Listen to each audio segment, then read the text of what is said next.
नमस्कार दोस्तों, कैसे हैं आप? आशा करता हूँ कि आप काफ़ी अच्छे होंगे। हमारे इस सरकारी कर्मचारी हब में आपका हार्दिक स्वागत है।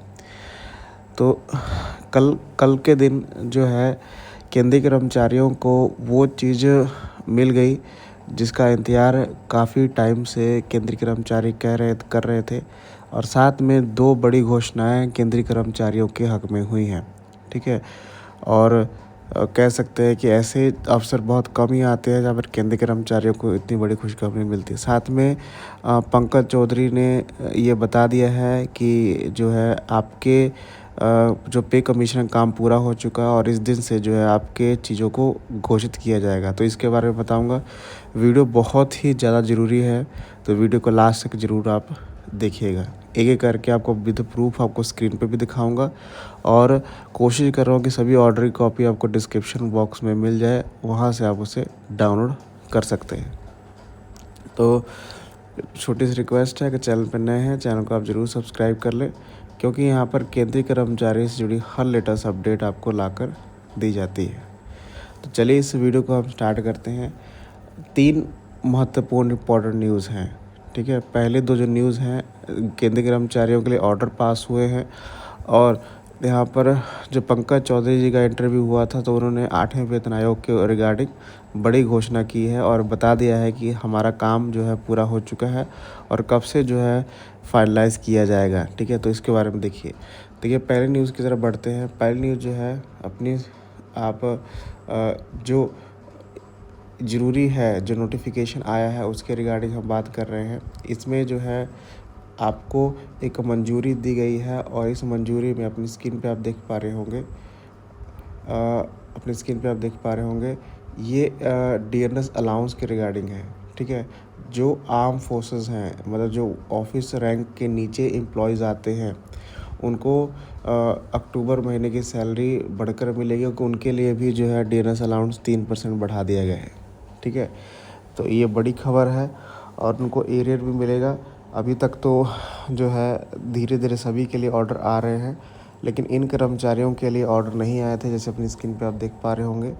देखिए यहाँ पर payment of DNS allowance to arm forces and personnels below officer rank including NSC revise rate effect from 1/7/2025। तो इनके लिए जो है आपके चीज़ों को बढ़ा दिया गया है। तो ये काफ़ी इम्पोर्टेंट खबर है, इसको आप शेयर कर सकते हैं और इसे हम डिस्क्रिप्शन बॉक्स में यहाँ पर दे देंगे, ठीक है?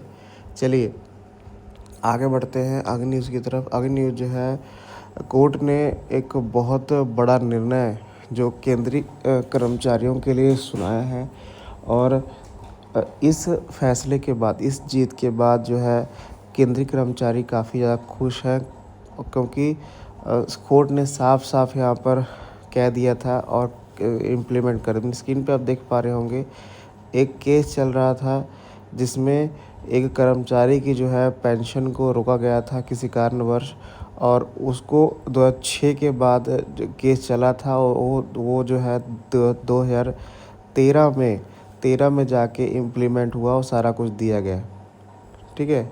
लेकिन उसके बाद फिर से एक केस हुआ, तो जो 8 साल का एरियर है, 8-9 साल का जो ब्याज है, वो भी यहाँ पर सरकार को चुकाना पड़ेगा केंद्रीय कर्मचारियों को। अपनी स्क्रीन पे आप देख पा रहे होंगे।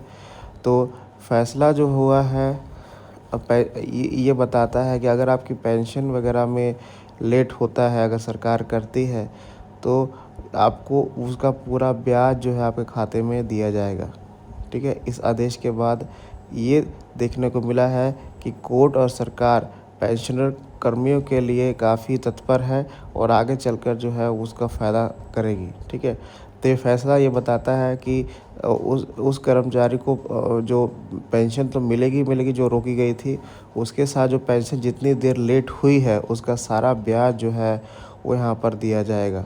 तो बड़ी रकम जो है एक दी जा रही है। तो इसके रिगार्डिंग ऑर्डर निकाला जा चुका है, अपनी स्क्रीन पे आप देख पा रहे होंगे। इस ऑर्डर की कॉपी भी आपको डिस्क्रिप्शन बॉक्स में मिल जाएगी, वहाँ से आप उसे डाउनलोड कर सकते हैं। चलिए बढ़ते हैं उस इम्पोर्टेंट खबर की तरफ जहाँ पर जो है पंकज चौधरी जी ने यहाँ पर अपना जवाब पेश कर दिया है। देखिए, पंकज चौधरी से पूछा गया था कि सरकार अभी तक कहाँ पहुँची है, तो यहाँ पर पंकज चौधरी का जवाब आप देख पा रहे हो अपनी स्क्रीन पर। ठीक है, देखिए, वित्त राज्य मंत्री पंकज चौधरी ने क्या कहा। देखिए, जिसके तहत सरकार नए वेतन आयोग के सदस्यों की नियुक्ति कर सकती है। वर्तमान में केंद्र सरकार राज्य और वित्त विभागों के साथ दूसरे विभागों के द्वारा मिले सुझावों की समीक्षा कर रही है। वित्त राज्य मंत्री पंकज चौधरी ने जानकारी दी कि सरकार इस विषय पर तेजी से काम कर चुकी है। इसके साथ ही उन्होंने कहा कि 8वें वेतन आयोग की संभावित अधिसूचना समय पर सरकार द्वारा जारी की जाएगी और ये नवंबर महीने में की जा सकती है। बहुत बड़ी खबर है। मतलब जो उम्मीद लगाई जा रही थी कि नवंबर महीने में जो इलेक्ट होगी, यहाँ पर देखिए बताया गया है कि नवंबर 2025 में जारी हो सकता है नोटिफिकेशन। मीडिया रिपोर्ट्स के मुताबिक सरकार 8वें वेतन आयोग को लेकर नियम और शर्तें बनाने सक्रिय रूप से लगी हुई है। अगले महीने यानी नवंबर 2025 तक सरकार अधिसूचना जारी करेगी। जानकारी में कहना है कि 8वें वेतन आयोग का मसौदा तैयार करने के लिए सरकार ज़्यादा समय नहीं ले सकती है। 7वें वेतन आयोग की कार्यकाल 31 दिसंबर को समाप्त हो जाएगा। इसके बाद सरकार को ज़रूरी फैसले लेने पड़ेंगे। यहाँ पर वित्त राज्य मंत्री पंकज चौधरी ने कहा है कि इसका नोटिफिकेशन नवंबर के महीने में आ सकता है। बहुत बड़ी खबर है दोस्तों। मतलब जो उम्मीद लगाई जा रही थी, जो कहा जा रहा था कि यहाँ पर बिहार चुनाव के आसपास ही सरकार, क्योंकि आप सभी जानते हैं कि 8वें वेतन आयोग का ऐलान जनवरी महीने में हुआ था। उस टाइम दिल्ली चुनाव हो रहा था। उसके पहले ही 8वें वेतन आयोग का घोषणा हो गई थी। वैसे ही यहाँ पर बिहार चुनाव का डेट नज़दीक आ रही है, वैसे 8वें वेतन आयोग की घोषणा यहाँ पर की जाएगी।